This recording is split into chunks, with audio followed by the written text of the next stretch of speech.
పేట మీకు అందరికీ వందనాలు తెలియజేస్తుంటున్నాను. దేవుడు నమ్మదగిన దేవుడు, మనల్ని ఎంతగానో ప్రేమించే దేవుడు అయితున్నాడు. అన్ని వేళలా తోడుగా ఉండి మనల్ని నడిపించి, మనల్ని ఆదరించి, మనల్ని దీవించి, మనల్ని కాపాడి, మనల్ని బలపరుస్తూ ఈరోజు మనమందరము కూడా ఈ దినాన్ని చూచినట్టుగా దేవుడు కృపను అనుగ్రహించాడు. అందరిని బట్టి దేవునికి స్తోత్రాలు.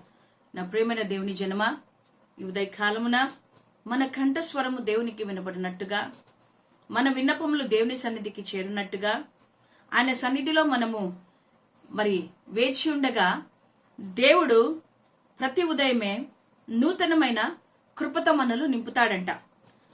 నూతనమైన అభిషేకముతో మనల్ని నింపుతాడు. నూతనమైన ఆశీర్వాదాలతో దేవుడు మనల్ని నింపుతాడు.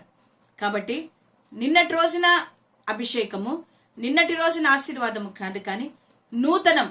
నా గిన్నె నిండి పొరలుచున్నది అన్నట్టుగా ప్రతినిత్యము నూతనంగా మనము పొందుకోవాలి దేవుని దగ్గర నుంచి. కాబట్టి ఈ ఉదయకాలము కూడా నా ప్రియమైన వారులారా, నూతనమైన మాటతో దేవుడు మనల్ని ధైర్యపరచబోతూ ఉంటున్నాడు. నూతనమైన వాక్యముతో దేవుడు మనల్ని ధైర్యపరచబోతుంటున్నాడు. మనమందరము కూడా నిస్సహాయ స్థితిలో దిగులు చెందుతూ, ఇన్ని సంవత్సరాలు నా జీవితంలో గడిచిపోయాయే, పోయిన సంవత్సరాలు మళ్ళీ మనకి తిరిగి రావు కదా, తిరిగి రావు కాబట్టి ఎంత కోల్పోయాము అని మనం బాధపడతాం. అవును, మనమందరము కూడా ఏదన్నా ఉదాహరణకు చెప్తే ఆస్తులు మళ్ళీ తిరిగి సంపాదించుకోవచ్చు, మనకు కావలసిన వస్తువులు సంపాదించుకోవచ్చు, మనకు కావాల్సిన రిలేషన్షిప్స్ బంధుత్వం తిరిగి మనం పొందుకోవచ్చు, ఆస్తిపాస్తులను పొందుకోవచ్చు, కార్లు లేక నగలను, బట్టలను తిరిగి పొందుకోవచ్చు, ఇండ్లను మంది పొందుకోవచ్చు. కానీ ఏది తిరిగి పొందుకోలేమంటే అది సమయము మాత్రమే. సమయము ఎంత త్వరగా అయిపోతుందో మనం ఊహించుకోలేం. మనమందరము కూడా ఈ సంవత్సరం గమనిస్తే 2024 చాలా తొందరగా అయిపోయినట్టుంది. మనం తిరిగి వెళ్ళి 2024 జనవరి 1 రావాలంటే అది రాదు.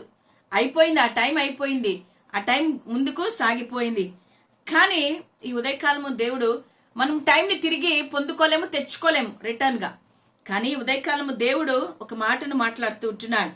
మనం చూద్దామా? యోవేలు గ్రంథము 2వ అధ్యాయము 25వ వచనంలో దేవుడు ఈ మాటను మాట్లాడుతున్నాడు. నా మహాసైన్యము తినివేసిన సంవత్సరముల పంటను మీకు మరలా నిత్తును. దేవుని దగ్గర ఒక సైన్యం ఉంది. ఆ సైన్యం ఏమంటే గొంగలి పురుగులు, పసురు పురుగులు, చీడ పురుగులు అను నా సైన్యము, మహాసైన్యము దేవుని దగ్గర ఉంది. ఆ సైన్యము తినివేసిన సంవత్సరముల, అంటే 1 కాదు 2 3 4 5 10 సంవత్సరముల పంటను, ఏ పంట అయినా కానీ నేను మీకు మరలా ఇస్తానని దేవుడు తన బిడలైన వారితో వాగ్దానం చేస్తున్నారు. నేను తిరిగి ఇస్తాను కాబట్టి నా ప్రజలు ఇక నిన్నటికి సిగ్గునందరు. దేవునికి స్తోత్రం. ఎంత మంచి దేవుడు కదా మన దేవుడు, ఎంత ప్రేమాస్వరూపి అయిన దేవుడు కదా. ఇజ్రాయెల్ ప్రజలతో దేవుడు వాగ్దానం చేస్తూ ఉంటున్నాడు. ఇజ్రాయెల్ ప్రజలు పంటను వేసినప్పుడంతా కూడా వారి పంట నాశనం అయిపోతూ ఉంది. అది ఒక సంవత్సరం 2 సంవత్సరములు కాదు, కానీ దాదాపుగా 4 సంవత్సరాలుగా వాళ్ళు ఎంతో కష్టపడి పంటను వేస్తారు. వేసినప్పుడు ఆ భూమిని సేద్యము చేసి, ఆ యొక్క విత్తనాన్ని వేసి, దానికి నీరు పెట్టి, కాపు కాసి, సమస్తాన్ని ఎంతో జాగ్రత్తగా పంటను చూసుకున్నప్పటికీ కూడా ఏమయ్యేదంటే ఆ యొక్క మహాసైన్యము ఏదైతే ఉందో, ఆ చీడ పురుగులు, గొంగులి పురుగులు, మిడతలు ఇవన్నీ కూడా ఆ పంట చేతికొచ్చే టయానికి తినివేసేది. ఇట్లా 4 సంవత్సరాలు ఇజ్రాయెల్ ప్రజలు చాలా బాధపడ్డారు. లాస్ట్ కి దేవుడు వారిని కనికరించి, ఇదిగో నా మహాసైన్యము తినివేసిన ప్రతి ఒక్క సంవత్సరముల పంటను నేను మీకు మరలా ఇస్తానని దేవుడు వారికి హామీ ఇచ్చి ఉంటున్నాడు. అవును, సమృద్ధిగా నేను ఇస్తానంటున్నాడు. నువ్వు పోగొట్టుకున్నవన్నీ ఏదైతే ఉన్నాయో, ఆ సంవత్సరాలన్నీ కూడా పంట ఏదైతే నీకు నాశనం అయిందో, ఏదైతే నువ్వు కోల్పోయావో, అదంతా నేను నీకు తిరిగి ఇస్తానని దేవుడు ఈ ఉదయకాలం మాట్లాడుతూ ఉంటున్నాడు. నా ప్రియమైన వార్లారా, నిన్న నేడు నిరంతరము ఒకే రీతిగా ఉండే దేవుడు మన దేవుడు. హల్లెలూయా. మార్పు లేని దేవుడు మన దేవుడు, మాట్లాడే దేవుడు మన దేవుడు, ఆదుకునే దేవుడు మన దేవుడు, రక్షించే దేవుడు మన దేవుడు. ఈ ఉదయకాలం మనందరితో మాట్లాడుతున్నారు. ఏ గొంగలి పురుగులు, ఏ మిడతలు, ఏ చీడ పురుగులు, ఏ పసురు పురుగులు నీ పంటను తినివేశాయి. ఇంతకీ నువ్వు అనుకోవచ్చు, నాకు భూమి లేదే, నేను పంట వేయలేదే, మరి ఏ రీతిగా నా పంట నాకు తినివేస్తాయి? నువ్వు ఒకవేళ సందేహపడుతున్నావేమో, ఈ ఉదయకాలము దేవుని అంటున్నాడు, ఫలితము లేని సంవత్సరాలు, ఫలము లేని సంవత్సరాలు, ఫలించని సంవత్సరాలు ఎన్నైతే ఉన్నాయో నీ జీవితంలో, ఉదాహరణకు నీ ఉద్యోగంలో, నీ వ్యాపారంలో నువ్వు ఆ పెట్టుబడులు పెట్టావు, నువ్వు ఎంతో కష్టపడుతున్నావు, ఎంతో వేదనతో ముందుకు వెళ్తున్నావు, నువ్వు పంటను వేసినట్టుగానే నువ్వు ఎంతో అభివృద్ధి కావాలని నువ్వు చూస్తున్నావు. ఆ బిజినెస్ వచ్చినట్టే వచ్చింది, కానీ నీ చేతిలో నుంచి జారిపోయింది. ఆ పంటను గొంగిలి పురుగులు, పసుడు పురుగులు అన్ని తినివేస్తాయి. అంటే నీకు ఫలితము లేని సంవత్సరాలు. నువ్వు ఏ పని చేసినా, ఏ వ్యాపారము చేసినా, ఏ ఉద్యోగము చేసినా, నువ్వెక్కడికి వెళ్ళినా ఒక ఫలితం అంటూ నీకు లేదు. ఫలించని పరిస్థితి నీది. ఆ ఫలించని పరిస్థితిని దేవుడు ఏం చేస్తాడంటే ఫలించే పరిస్థితిగా మార్చబోతున్నాడు. ఏదైతే నువ్వు కోల్పోయావో, ఏదైతే నువ్వు చేయలేకపోయావో ఈ సంవత్సరాలలో, ఆ పంటను నీకు మరలా ఇస్తానంటున్నాడు. బాధాకరమైన సంవత్సరాలు ఉన్నాయి, బాధతో నింపబడింది. ఎంతో ప్రేమతో ఎన్నో ఫ్యూచర్ కోసం నువ్వు ప్లాన్స్ వేసుకున్నావు, నీ తలంపుల్లో ఎన్నో ఉన్నాయి, కానీ అన్ని దేవుడు ఒక్కసారి తీసివేశాడు. నువ్వెంతగానో ప్రేమించిన వారిని, నువ్వు ఎంతగానో మరి ప్రేమించి మా వాళ్ళు అనుకున్న వారు ఒకవేళ నిన్ను మోసము చేసి నిన్ను ఇబ్బంది పెట్టారేమో. బాధాకరమైన పరిస్థితుల్లో నువ్వు వెళ్తున్నావు. మరి దయచేసి మైక్స్ ఆఫ్ చేసుకోండి. బాధాకరమైన పరిస్థితుల్లో నువ్వు ఉంటున్నావు. దేవుడు అంటున్నాడు, నిన్ను దేవుడు అటువంటి సిచ్యువేషన్ లో నుంచి బయటికి తీసుకుపోతున్నాడు. నీ కుటుంబంలో మరి కొన్నిసార్లు నువ్వు తెలియకనే విభజన అయిపోయిందేమో, విడిపోయారేమో, కుటుంబంలో ప్రేమించేవారు నీకు దూరం అయ్యారేమో, నీ పిల్లలు నీ యొక్క ప్రణాళిక లేకనే దూరం అయిపోయి నీ దగ్గర నుంచి వారు వేరే దగ్గర పెరుగుతున్నారేమో. ఇవన్నీ కూడా బాధాకరమైన సన్నివేశాలు కదా, ప్రేమ లేని సన్నివేశాలు కదా. ఇవన్నీ కూడా దేవుడేమంటున్నాడంటే, నీ బాధాకరమైన ఈ ప్రేమ లేని సంవత్సరాలు ఏవైతే నువ్వు కోల్పోయావో, నీ కుటుంబం నిన్ను భర్త నిన్ను ప్రేమించలేదేమో, నీ భార్య నిన్ను ప్రేమించలేదేమో, నీ పిల్లలు నిన్ను ప్రేమించలేమో, నీ బంధువులు నిన్ను ప్రేమించలేదేమో, ఇటువంటి స్థితులన్నిటినీ కూడా నేను మరలా బాగు చేసి, ఏదైతే నా గత సంవత్సరాలలో నువ్వు కోల్పోయావో అవన్నీ నేను నీకు తిరిగి ఇస్తానని దేవుడి ఉదయకాలం మాట్లాడుతూ ఉంటున్నాడు.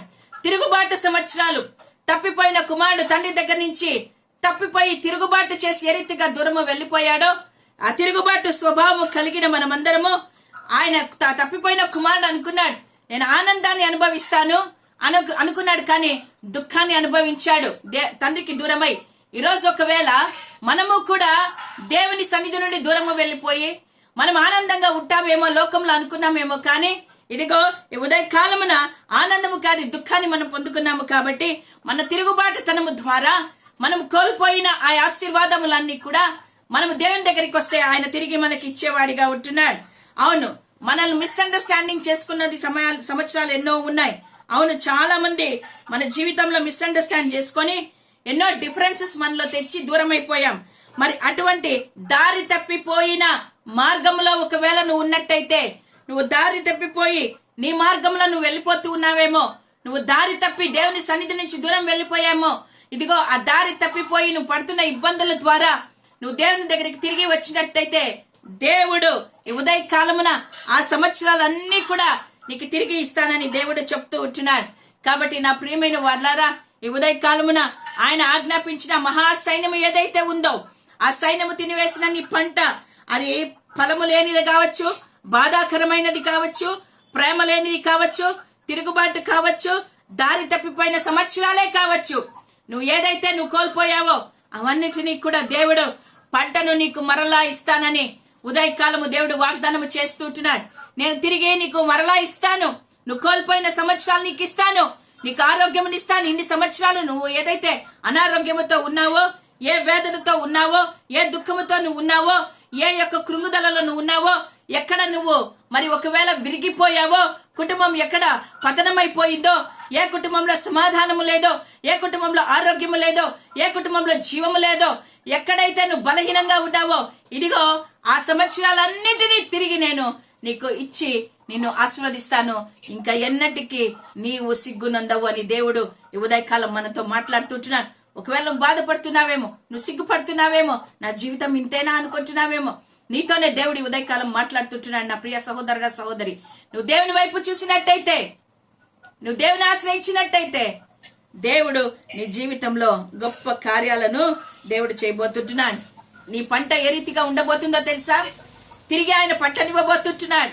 ఆ పంట మరి 30 60 100 ఫలించే పంటగా ఉంటుంది.